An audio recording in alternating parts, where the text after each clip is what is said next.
Genèse, chapitre 41. Joseph gouverne l'Égypte.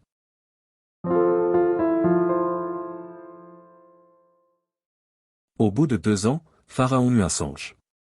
Voici, il se tenait près du fleuve. Et voici, cette vache belle à voir et grasse de chair montèrent hors du fleuve, et se mirent à paître dans la prairie. Cette autre vache laide à voir et maigre de chair montèrent derrière elle hors du fleuve, et se tinrent à leur côté sur le bord du fleuve. Les vaches laides à voir et maigres de chair mangèrent les 7 vaches belles à voir et grasses de chair. Et Pharaon s'éveilla. Il se rendormit, et il eut un second songe. Voici, 7 épis gras et beaux montèrent sur une même tige. Et 7 épis maigres et brûlés par le vent d'Orient poussèrent après eux. Les épis maigres engloutirent les 7 épis gras et pleins. Et Pharaon s'éveilla. Voilà le songe. Le matin, Pharaon eut l'esprit agité, et il fit appeler tous les magiciens et tous les sages de l'Égypte. Il leur raconta ses songes. Mais personne ne put les expliquer à Pharaon. Alors le chef des échansons prit la parole, et dit à Pharaon, « Je vais rappeler aujourd'hui le souvenir de ma faute. Pharaon s'était irrité contre ses serviteurs, et il m'avait fait mettre en prison dans la maison du chef des gardes, moi et le chef des panetiers. Nous eûmes l'un et l'autre un songe dans une même nuit, et chacun de nous reçut une explication en rapport avec le songe qu'il avait eu. Il y avait là avec nous un jeune hébreu, esclave du chef des gardes. Nous lui racontâmes nos songes, et il nous les expliqua. Les choses sont arrivées selon l'explication qu'il nous avait donnée. Pharaon me rétablit dans ma charge, et il fit pendre le chef des panetiers. Pharaon fit appeler Joseph. On le fit sortir en hâte de prison. Il se rasa, changea de vêtements, et se rendit vers Pharaon. Pharaon dit à Joseph, « J'ai eu un songe. Personne ne peut l'expliquer, et j'ai appris que tu expliques un songe, après l'avoir entendu. » Joseph répondit à Pharaon, en disant, « Ce n'est pas moi. C'est Dieu qui donnera une réponse favorable à Pharaon. » Pharaon dit alors à Joseph, « Dans mon songe, voici, je me tenais sur le bord du fleuve. Et voici, cette vache grasse de chair et belle d'apparence montèrent hors du fleuve, et se mirent à paître dans la prairie. Cette autre vache montèrent derrière elle, maigre, fort laide d'apparence, et décharnée, je n'en ai point vu d'aussi laide dans tout le pays d'Égypte. Les vaches décharnées et laides mangèrent les 7 premières vaches qui étaient grasses. Elles les engloutirent dans leur ventre, sans qu'on s'aperçût qu'elles y fussent entrées, et leur apparence était laide comme auparavant. Et je m'éveillai. Je vis encore en songe 7 épis pleins et beaux, qui montèrent sur une même tige. Et 7 épis vides, maigres, brûlés par le vent d'Orient, poussèrent après eux. Les épis maigres engloutirent les 7 beaux épis. Je l'ai dit aux magiciens, mais personne ne m'a donné l'explication. Joseph dit à Pharaon, ce qu'a songé Pharaon est une seule chose, Dieu a fait connaître à Pharaon ce qu'il va faire. Les 7 vaches belles sont cette année, et les 7 épis beaux sont cette année, c'est un seul songe. Les 7 vaches décharnées et laides, qui montaient derrière les premières, sont cette année, et les 7 épis vides, brûlés par le vent d'Orient, seront cette année de famine. Ainsi, comme je viens de le dire à Pharaon, Dieu a fait connaître à Pharaon ce qu'il va faire. Voici, il y aura cette année de grande abondance dans tout le pays d'Égypte. Cette année de famine viendront après elle, et l'on oubliera toute cette abondance au pays d'Égypte, et la famine consumera le pays.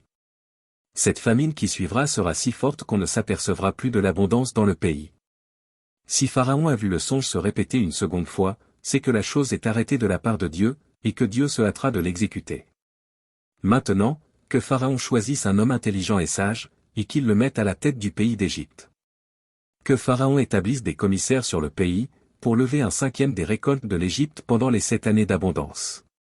Qu'il rassemble tous les produits de ces bonnes années qui vont venir, qu'il fasse, sous l'autorité de Pharaon, des amas de blé, des approvisionnements dans les villes, et qu'ils en aient la garde. Ces provisions seront en réserve pour le pays, pour les 7 années de famine qui arriveront dans le pays d'Égypte, afin que le pays ne soit pas consumé par la famine. Ces paroles plurent à Pharaon et à tous ses serviteurs. Et Pharaon dit à ses serviteurs, « Trouverions-nous un homme comme celui-ci, ayant en lui l'Esprit de Dieu ?» Et Pharaon dit à Joseph, « Puisque Dieu t'a fait connaître toutes ces choses, il n'y a personne qui soit aussi intelligent et aussi sage que toi. Je t'établis sur ma maison, et tout mon peuple obéira à tes ordres.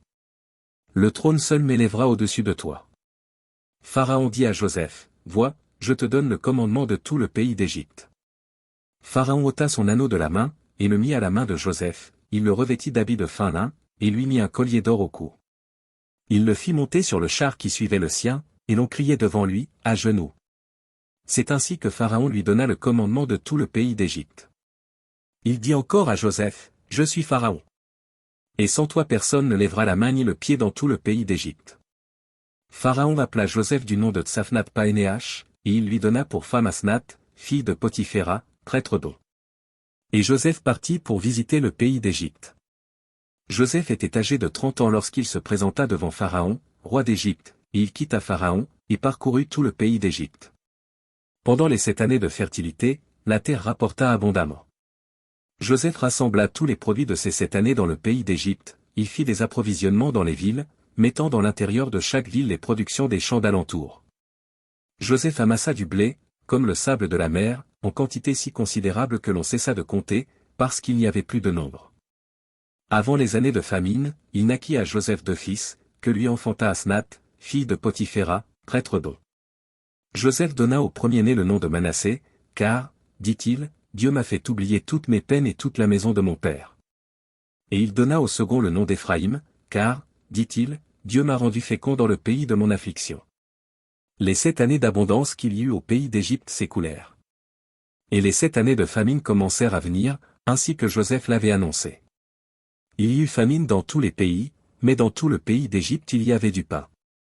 Quand tout le pays d'Égypte fut aussi affamé, le peuple cria à Pharaon pour avoir du pain. Pharaon dit à tous les Égyptiens, « Allez vers Joseph, et faites ce qu'il vous dira. » La famine régnait dans tout le pays.